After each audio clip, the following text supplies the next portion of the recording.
Hello, my friends. Thanks for being here with me today. It's Monday morning as I sit here and shoot this, and I have I'll call it a mini Sephora haul. I have a few new things that I wanted to try. 4 out of 5 are complexion related, but I thought I would just pop them on and chat about them in this video. And before I get started, I will give you a little life update on my healthy challenge I've been doing. Bub and a friend came up with this 60 semi-hard idea. It's inspired by the 75 hard, but it's just a number of different rules and life changes that get you healthy, get you in great shape. Not only that, but I think it causes you to foster some healthy habits in other ways. I will list below all the different things that we're doing or that I'm doing. The guys are doing even a few more things. But let me just tell you, after 2 days of Mediterranean diet eating and 2 workout sessions per day, I'm feeling really good. Also, another big thing, there's no screen time. I mean, I'm having this screen time, but no phone screen time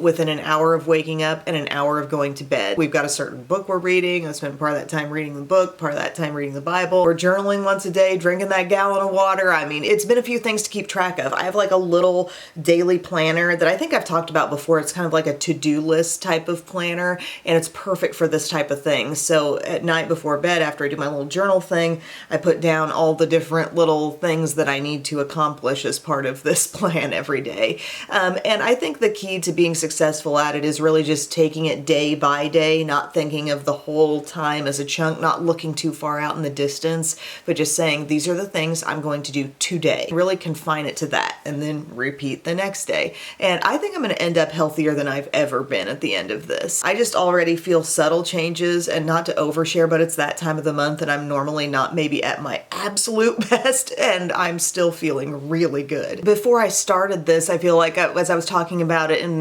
probably my last video, I was like, oh, think about me, this is gonna be hard. But I'm realizing this is gonna be great. And what I've done food-wise though is really prepping everything. I spent a lot of time on Saturday cooking different things. And the concept with Mediterranean diet is really just sticking to whole foods. You know, you're not doing a lot of processed stuff. You're eating lots of vegetables, lots of fruit. And I feel like it's the type of thing I could definitely stick with for a long time. I roasted a lot of vegetables. I also meal prepped in some great little just over 1 cup size containers. In those is a cup of berries. I also measured out, I realized I could have sweet potato chips. All the organic sweet potato chips, the ingredients in there are sweet potatoes, salt, and oil. So I got out Bub's little food scale and I measured out exactly how much of that I could have in the serving size and put it in little baggies. Because being honest with myself, and knowing I have 3 kids, I will not take the time to properly do those things just on the fly. I mean, that's been my challenge and my downfall so far, I think, is, yeah, I prepped, let's say, lunches. And that was good, and I've been doing that for months for myself now. But thinking about the snacks, thinking about breakfast, thinking about how, the fruit in my fridge is not just for the kids. Is any other mom like that? Okay, I've got a bunch of grapes. Well, that'll be what I give the kids on the side of their meal. That's not something I'm gonna really be eating. No, I've got a lot of extra fruit, I'm gonna be eating that too. But just getting it together, portioning it out so I don't even have to take the time to wash it, to think about it. I just will grab a cup of those mixed berries and there's a snack. I've just realized how much you really do have to think these things through. For Bub and I, for a while, dinners had been really on the fly, whatever we have kind of thing, and it wouldn't always be the healthiest choice. And now everything's been really well thought out. So is it more work? Yes, but hopefully it pays off in the end, and hopefully I can stick with that work. Capybara Cup here to say hello. Thank you, Hillary. Let's get into the Sephora stuff. This is a situation where I'd had some stuff lingering in my cart for a while and I finally decided to press buy. I've been thinking about this stuff for some time. Now, the first thing, okay, this is fun. I got this Fenty Skin Hydra Visor Hues Tinted Moisturizer Broad Spectrum Mineral SPF 30 Sunscreen Shade 3. Y'all, this comes with a case. I didn't even put that together, that it would not come with that. That's a separate $6 purchase. I've gone ahead and made that purchase, but when this came, I was like, peculiar. It comes in a little thing that I think kind of looks like the way the top does. It sits down in there, and then when you want to repurchase, you'll just get a refill like this. This is the refill. I can still pump it out and use it, but I don't know what I was thinking about that. But anyway, why did I get this? I saw an ad with Rihanna on it applying this stuff. It was just on some random, it might have been on Twitter or something, just this video comes up and she's putting it on and she's looking completely amazing and flawless, and I just thought, I want to try that.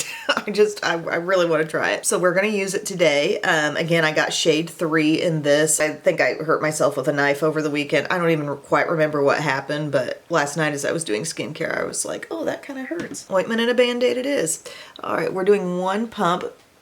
It's got a little depth, but you know, I don't want anything too light to go throughout the rest of the summer. Feels thin, moisturizer-ish, feels even a little thinner than my Vanity Cream Daily Moisturizer, actually. We're gonna use a brush with this. Somehow I got it all over my fingers. Just buff it out. I've got my regular sunscreen on and all the rest of my skincare now, too. It looks pretty. This is my first time actually using it all over the skin. When it immediately came in, I like patched some around and that didn't tell me much of anything, so. Ooh. I mean, the skin looks absolutely juicy and radiant.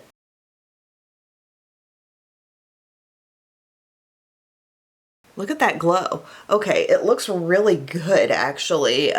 Gave a little more coverage than I was thinking it would. It's still light. I don't know, I might even call it light to medium. Feels like I just gave my skin a big old drink. It's somehow luminous without seeming to have shimmer. It's just a pretty product. Like if I were in a situation where I had no time, I could feel like I'd put that on and think it did something for me. To compare it to other things I talk about a lot, Wet n Wild Bare Focus Tinted Hydrator, honestly similar look on the skin to that, but more hydration with this. I think this would be a pretty dry skin friendly product. The next step that I have that's new is a powder, so I might just go ahead and do some concealer here on camera. I'll go ahead and do this because this is kind of new too. Recently repurchased my Born This Way multi-use sculpting concealer from Too Faced. This concealer is really good. I have the shade Cream Puff, so I lightened up in tone. I had previously had the shade, I think it was Nude, and Nude was kind of dark. I think this line runs a little dark actually. So there's Cream Puff dotted all over. Ooh, I want to use my sponge. I've gotten so into my e.l.f. sponge. Anytime I can use it. I'm going to go dampen it real quick and we'll just hope this doesn't set too fast. e.l.f. Total Face Sponge. It's the one that's got the angle on the one end and that pointy end. Yeah, okay. I've just been loving this so much. I mean, really for any foundation-y step, no matter how light it is, outside of maybe something like this, I just knew this was going to have a lot of moisture and I thought a brush would be best. But for most other foundation things that I've been putting on lately, it's been this sponge. I love it. I should probably buy a backup because the moment I really declare a passionate stance on something, you know, sometimes things go bye-bye. I do sometimes bring in a smaller brush. This is just a Sephora 57, right? Just any smallish concealer brush. Just to really hit inner corners. But doesn't that concealer look phenomenal?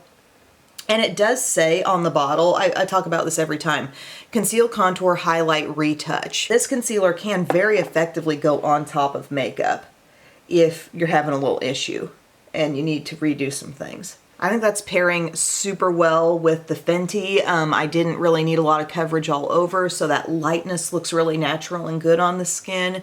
And then this concealer, where I do need it, just brighten me up. Feeling good. All right, this is the powder I got. I got the new powder from Hourglass. It's called the Vanish Airbrush Pressed Powder. I went with the shade Translucent, so it's in a nice little compact like this. You got your mirror and there is your powder. We have a little puff, like a small rectangular velour puff that's in here. Feels very usable, like something you'd want to use. And I'm gonna try using this a little bit, just setting my under eye today. We'll see how it goes with that. And I was just curious, like what separates this from the ambient lighting powders? And I think the answer might be just a little bit of coverage in this perhaps. But I'm taking it, I'm patting the shade Translucent around my under eye. It's not changing the look of things a whole lot. And for other areas of the skin, I'm going to pull in my Morphe under eye bullet brush. And we're just going to dab this over our key oily zones, our T-zone. Maybe assess what this is doing. Is it really mattifying? Whatever got on my under eye seems super light because I still feel a little tacky there. Formula on this, it feels rather firm. It does feel smooth. If I were to swatch it, you would see some on my finger, but it's not going to lay down in a really thick and heavy way, okay? I think it's good, but I'm not really floored right now. Talc-free sheer press powder clinically shown to instantly reduce shine for an airbrushed finish that lasts all day. It is a matte finish. So an ambient lighting powder, those tend to have maybe at least a little bit of luminosity in them. Hold on, I'm looking up ambient lighting powder. They've got the strobe powder, the bronzer, the blush, and then just mini ambient lighting powders. Like, are they changing something here? I don't know what's going on with that. Looking up close at my skin, yeah, I feel like it's mattified a little bit, but I actually don't feel like this is as blurring, perfecting, and brightening as Kosas Cloud Set is. And if you're looking for a drugstore alternative to that, look to Maybelline Fit Me Matte and Poreless. I'm airy in the Cloud Set, and I'm porcelain in the Matte and Poreless. That's the equivalent shade. It's a little bit brighter shade than my skin tone. This product I have used a couple times since it came in the haul, and I'm not quite sure about it. If you've tried it, do you love it? And tell me the reasons why or why not. Also, there were so many requests in a recent video for a K-beauty, Korean beauty haul and try on and test it out, review it, and I just want you guys to know that's coming. That's absolutely coming. The stuff has been ordered. It's on the way. Next new thing I got, this is from Saie, and this is their Dew Bronze Bronzer. This is in the shade Spritz. I do have one of their blushes as well in the color Chili. I have enjoyed it, and I wanted to try their bronzer like this. The texture is kind of a rich, creamy vibe. It doesn't set too fast on the skin, and I like this tone. That being said, there's just plenty of things like this on the market, so don't feel like, oh, if I don't get this, I'm missing out. There's other things, but yeah, we're gonna get bronze here. I don't know if you can tell as this shears out, it's got maybe a little reddish undertone in it. I just find it supremely easy to blend, and I'm not worried about it setting too fast on my skin.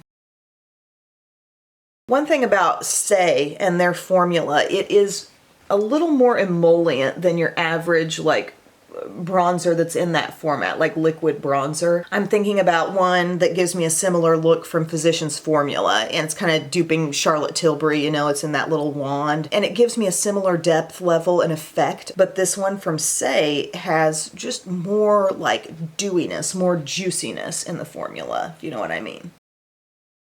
See, there it is all blended in, and it was just very, very easy to work with. Did not set too fast on me, just gives a very natural look. Like I was saying, this from Physicians Formula, the Butter Glow Contour Wand, I know this is trying to be like Charlotte Tilbury, but this gives kind of a similar end result, but just not the moisture level. To touch my skin where I've placed that, yes, it feels a little bit dewy, all right? If you wanted to, you could go ahead and set with another bronzer if you felt like it. But I'm gonna move on to my last new complexion thing that I got here. It's so cute, just so cute. It's from Kosas, and they've got baked blushes. They're called Blushes Life, which that name just reels me in immediately. I need a shirt that says that, but this is the color called Swoon. It's real pretty. And what does it make you think of, my friends? It's making me think of Laura Geller style, huh? But in a really cute little package, but it is smaller than Laura Geller. I compared the other day, this is 4.5 grams. And a Laura Geller baked blush is gonna be 5 grams. I can see from the bottom, because this container, this packaging is just slightly transparent. I believe it is baked on a terracotta tile as well. It's made in Italy. That's where Laura Geller's baked blushes are made. When I realized I was gonna try one of these, it took me a little while to choose a shade because they were all really pretty, but this is the one I saved the box. It's described as pinky brown mauve. Blushes Life, baked dimensional and brightening blush. So basically to me, this is a swirl of mauve and like peach. It appears to have like a gentle satin finish. So I'm going to pick some of that up on my brush. What do we think? I think it's a lovely color. I'm trying to think what I have from Laura Geller that's really like this. I don't think I own a particular shade that's exactly like it, or really any cheaper alternative that looks just like this. If I get into doing some swatches, there may be an Essence baked blush that ends up similar to this, but there's nothing that has that appearance with the swirl from a drugstore brand that I know of. Anyway, I feel like Kosas is kind of coming for the Laura Geller concept a little bit because, you know, they've got Cloud Set. I believe they make baked bronzers that are kind of in this format too. They've got the blushes now. I think it's maybe a matter of time before they come out with a baked coverage type of product. But that blush is gorgeous and it has just a little bit of a luminosity to it, if you can tell. Not heavily luminous, but it's there. I'm adding just a little more. The other thing I got in this haul was a mascara I'd been wanting to try because I'd had a mini quite a while ago, this Ilia. It's their Limitless Lash Mascara. The shade is After Midnight. I'd had a mini. It did go well for me. I've heard some raves on this and I thought maybe I need to give that mascara another shot. I feel like I've been trying a ton of mascaras lately. Like we recently tried the Tartelette Tubing. Now we're testing this out. So I'm going to finish just a few more steps and then we'll do this. Okay guys, we're back. It's Benefit Precisely My Brow Pencil. And what did I use with that? The CoverGirl Clean Fresh Brow Gel Wax. Love that stuff, the gel wax. It's colorless, it's really good. I got a little bit of fallout here. I use this little Glossier trio that I have. It's called Heather. The other one that I have is called Almond. It's more of a nude look. This is your mauve-y look here. So I've got that highly shimmery shade on the inner lid, combo of these two on the outer lid, and mainly that matte one in the crease. Yeah, it's all right. It's kind of flaky, honestly. I really like the Almond Trio, though. It's nice for a little barely there, but finished looking eye. And now we're gonna try this mascara from Ilia. I did use it yesterday, and I thought it built some really good length, although it took me a little while.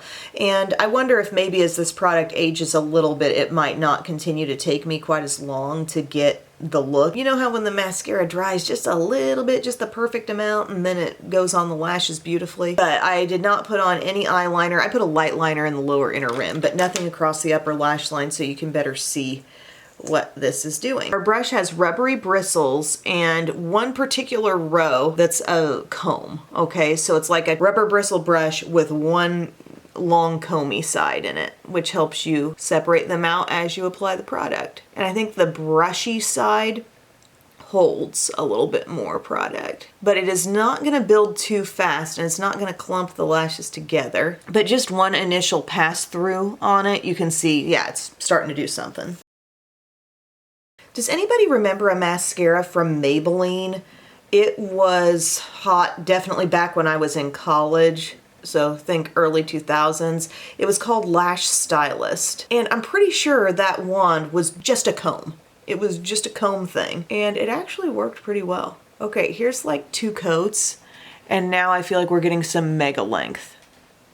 Like that built well. The thing I noticed about this yesterday, it did not hold my curl super well. Just saying, you know, my lashes kind of fight against that, I know, but maybe with like a coat of little black primer underneath, it could be better. But I like how much length it's able to put on my lashes. And from a brand that seems like such a natural kind of brand, you know, Ilia, I wasn't quite expecting as much of a result. So just one coat and it's nice length and definition. You don't feel like it's sticking anything together. If at the first coat you're starting to see things sticking together, that's not a good sign. And then I'm doing the second coat right away, and then I'll wait a little bit before I add a third. I'm going to try to flip my wrist so I get the brush going the right way. Okay, we got 2 coats over there. We're going to hop back to this side now that it's had a second to rest. I can tell what was there has now set, but now that third coat is like, whoa. I mean, I am impressed. Is it better length than the Tarte one I just used the other day? I would have to say yes. Like, look at that. Whoa. 3 coats. I'm gonna do my lower lashes with some Cali Ray Come Hell or High Water. That'll give this eye a chance to set a little more, and then take that third coat over there. I don't even know if this Ilia is a tubing mascara. I'm assuming it's not, so I'm just doing this because I know the Cali Ray won't go anywhere. The thing about my lower lashes is they're quite long and they will like tap the skin well below my eye after I get mascara on them. So sometimes I have to come up under them and try to prevent it, like pull them out a little bit. Because yeah, it got a little bit under there. One last coat over here.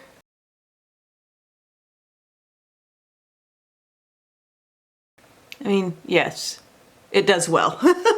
It does a good job. Okay, we're gonna do a lip. I can tell you immediately what gloss I'm gonna use.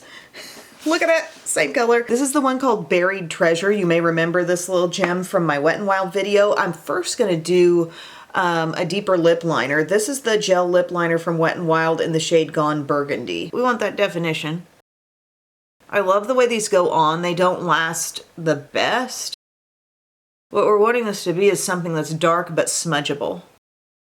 So that I can like smudge a little bit here and then take my finger and kind of soften the line. Like that. And then we bring in this.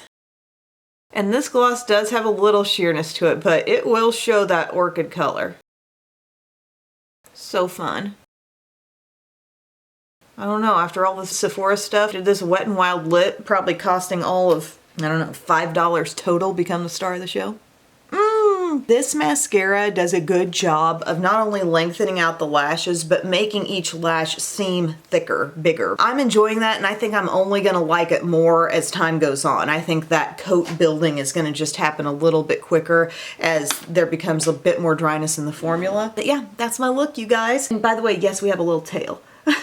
I had some curly, wavy hair yesterday, and I don't even mind that that peeks out. But yeah, all this Sephora stuff is fairly new to me, so it'll take some more wear, I feel like, to figure them out, outside of maybe these two. I know I really like these. I don't think they're incredibly unique, given the fact that I have a lot of Laura Geller on hand, and there are just so many bronzer options out there. What I will say about that is, as it's set on the skin, it's maybe not quite as dewy as it felt immediately after application. Really need to work with that Hourglass powder some more, and this from Fenty, and I'll show it to you sometime when the case comes in. I feel silly about that. I did love the way this looked on the skin just standing alone, honestly. And this was very satisfying to put on from Say. The tone is beautiful and it blended great. So those might be a couple of initial faves. But thank you for watching, my friends, and I will see you all again in my next video. I love you.